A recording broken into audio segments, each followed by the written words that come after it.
Hi, this is Matthew. I'm going to talk about the next Chicago album. Of course, it's Chicago 5. Since we had 4, it was live at Carnegie Hall. So that's what 4 was. So it was 5. Back in 1972, this was out. The first time it's not a double album, it's a single album, more concise. A lot of people say it kind of goes back to the roots. Yeah, kind of, I would think. That's I think, a fairly good statement. I think. Yeah, very good album. Big hit of Saturday in the Park is on it. That's the first Chicago song I ever heard that I know of that was by them. I didn't know its name for a bit, but I heard the song, and then the DJ said on the radio it was by Chicago. I ended up liking it immediately. I was a small kid. So, and then Dialogue Part 1 and 2 is also a single from here. Though Apple Music has that version as Part 1 and 3, which is wrong. But the single tracks on the album are correct. But the expanded edition adds that one and 2 others, which we'll get into. One will get used later, and then another one was the rehearsal instrumental version of a song for Richard and his friends. It was from the Carnegie Hall album that I thought would be on here. I just didn't realize it was just going to be a bonus track from the expanded edition back in 2002, because the album's only 10 tracks, but yeah, they had 3. The next album's the same way, I think. We'll get to that later, of course. Yeah, I really enjoyed it. A big, huge hit. It got to number 1 here, so it's the first number 1 album they had. So I'm sure that made Columbia very happy. Both singles did pretty well. Very well. Saturday in the Park was great. Dialogue I know got to 24. I forget where Saturday got to. Pretty high. UK, the album only got to 24, I believe. Which I guess isn't bad. It's still in the top 20.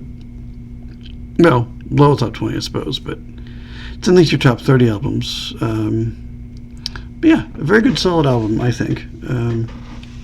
At least to me. Very solid. And this album's table seems to read better than the other ones have.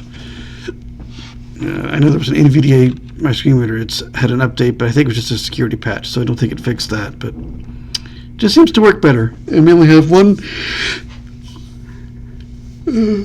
record to worry about, not 2. So we start with a hit by Varus. I'm not sure you pronounce that. It's a French thing. Robert Lamb, and he writes and sings it. This album is interesting. The first 9 out of the 10 tracks are all written by Robert Lamb, and Terry Kath wrote 10. So he writes one song, Robert Lamb writes all 9 of the other ones. So incredible writing session for him. So yeah, there's some good songs. There's some really good songs here, even if they weren't hits. There's some really good songs, several political-based ones and things like that. So yeah, he did a lot of work on this album. He was a busy guy. And then we go to All Is Well. Again, Robert Lamb, and he also sings it. And then we jump to Now That You've Gone. Also, James Pankow.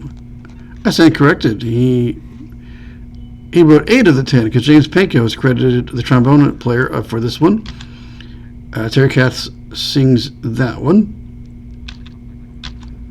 And then we go to Dialogue Part 1 and 2, written by Robert Lamb. Terry Kath and Peter Cetera sing it, and the same thing with Part 2, I believe. Let me double check myself. Yes, the same thing as I thought. Of course, with a single, they combined them. And they do run together here, so they just smash them together into one track. They are run on anyway, but the single smashes them into one track. That's the way I've always heard it. I was intrigued to see it listed separately, because I've never seen it listed separately before. It's always Dialogue Parts 1 and 2.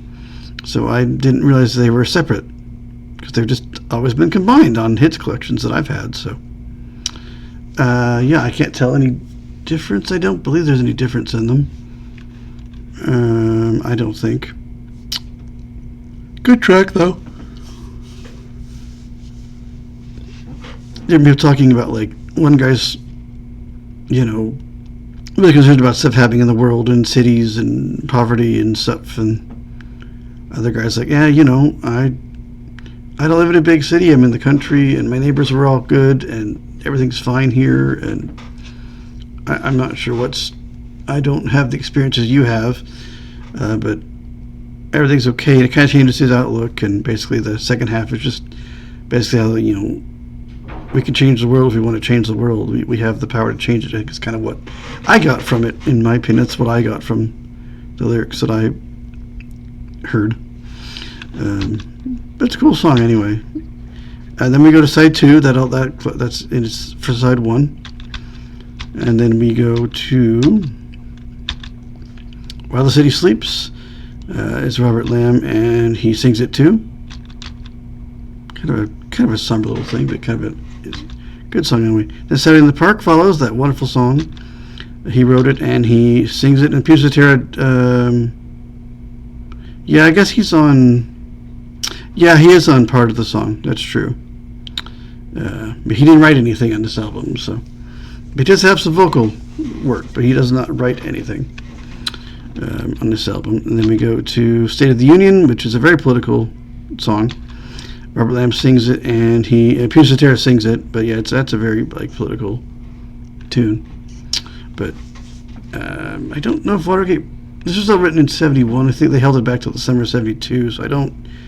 And Watergate would have happened right around probably its release. So that had not happened yet, as far as writing about it. So, but there's kind of all Vietnam and Nixon things and other stuff happening in the world that, people were not happy about. Then Goodbye,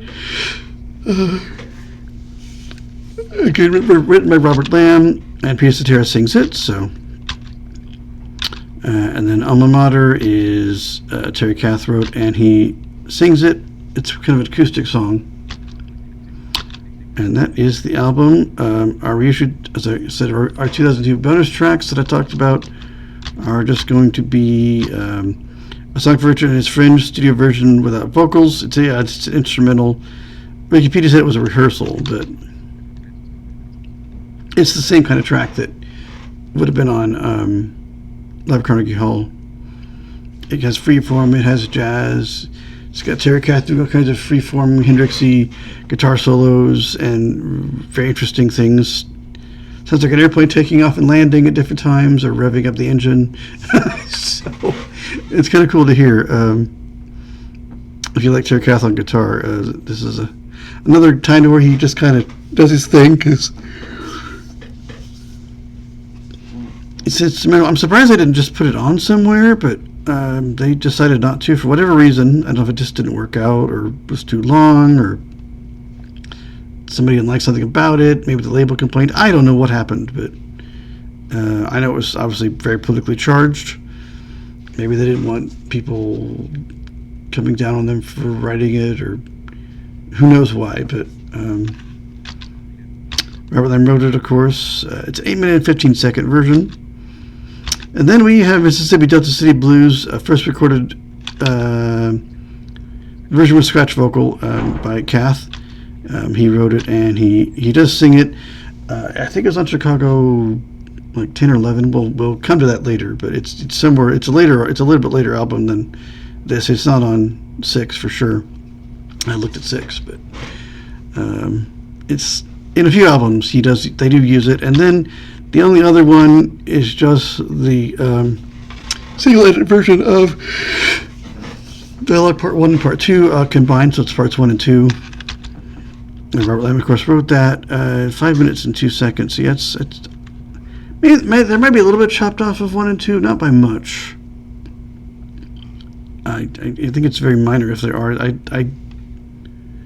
would have to hear them both back to back. I've never done that, so there were other songs in between here. So I think there may be a slight edit when they put two to one into one. I think it's not much, but maybe about a minute it's worth, if that. I might be a little off there. Our personnel, of course. Our band, of course, was Robert Lamb on acoustic piano, Hammond organ, and Fender Rhodes, and Honer Peanut and backing vocals. I'm not quite sure what that's about. He's obviously on vocals, but Terry Kath, electric guitar, and electric and acoustic guitars, leading backing vocals, of course.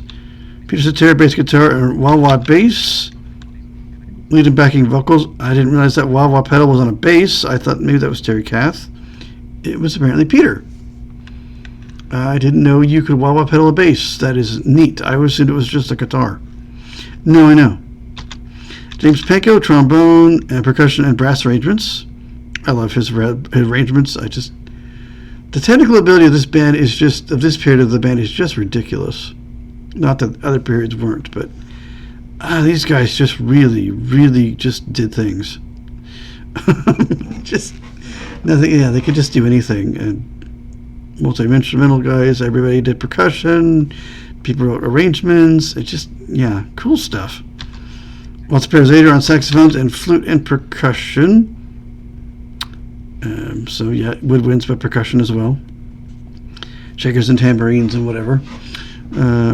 Just so cool that any of these guys, because I play stuff, but I can just pick up a percussion instrument and go with it and be in rhythm, and it works.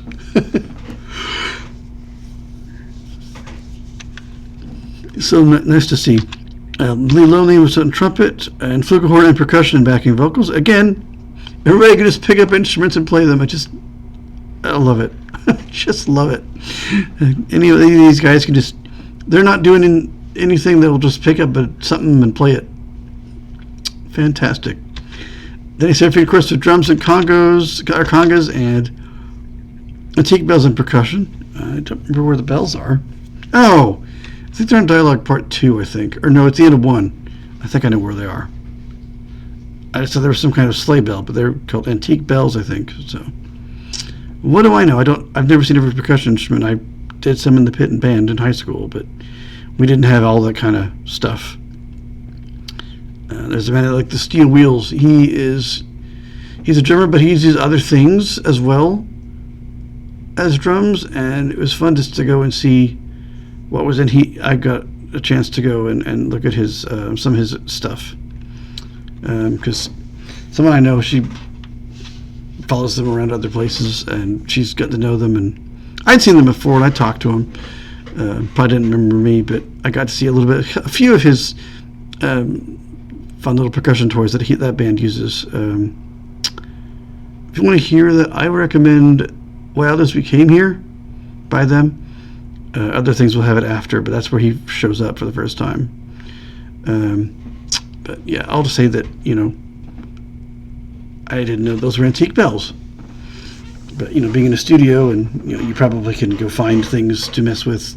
I'm sure people have left, or the studio has, or people can use, but they probably have their own stuff as well that they probably bought, either on their own or through the label. Production, no other people on here. Again, these guys could do everything, and you can overdub 3 or 4, trombones or trumpets or flutes or whatever. So, don't need extra people. You can just overdub them in. The joys of at least 8-track recording by this point when they started, so they were lucky. But yeah, these guys were so talented, they didn't need anybody else at this point. I think there are some strings later on that they might pick up, but we'll see who. But for the first, technically, 4 studio albums and 1 live, it's just them. Our technical people, of course, were James Worm Garcia was, of course, producing it, like always, up to this point. Engineered by Wayne Tarnowski. Logo design, Mick Fascino. Album design is John Berg. Photography, Jen Houghton and Earl Steinberger, I believe. Steinberger? Something like that. Lettering is Beverly Scott again. Remastering was Joe Gaspard, just like the other ones.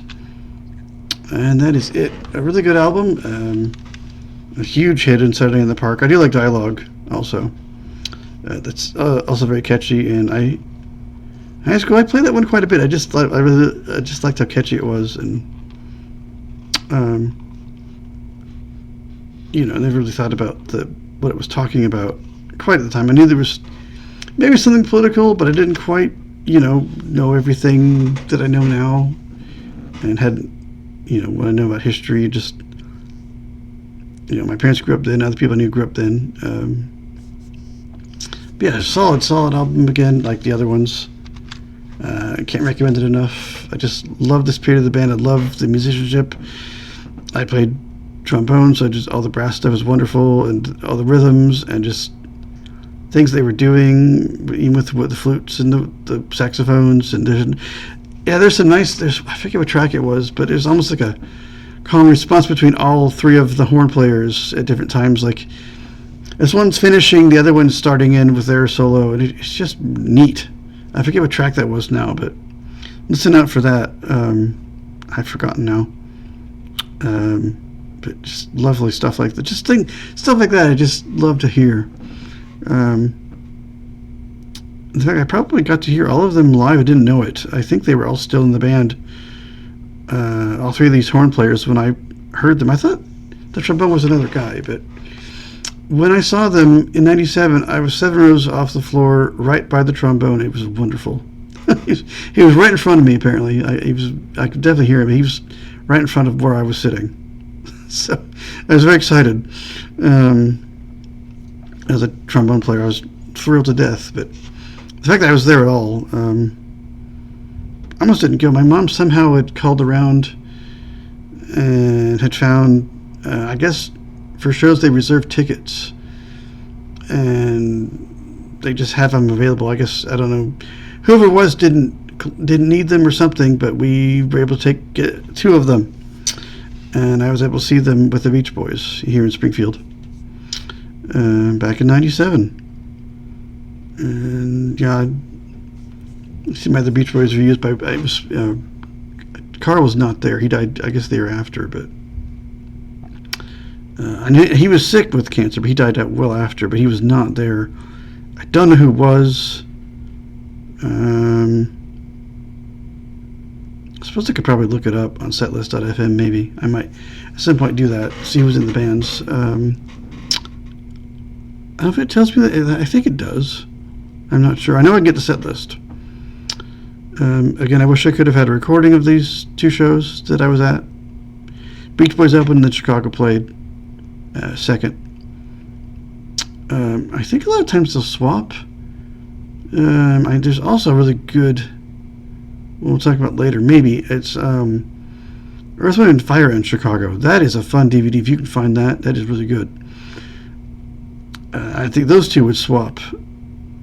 When I saw Styx in them, I think they did the same. The Styx and Head East and Iowa Speedwagon. I think that was a similar arrangement where they would switch off.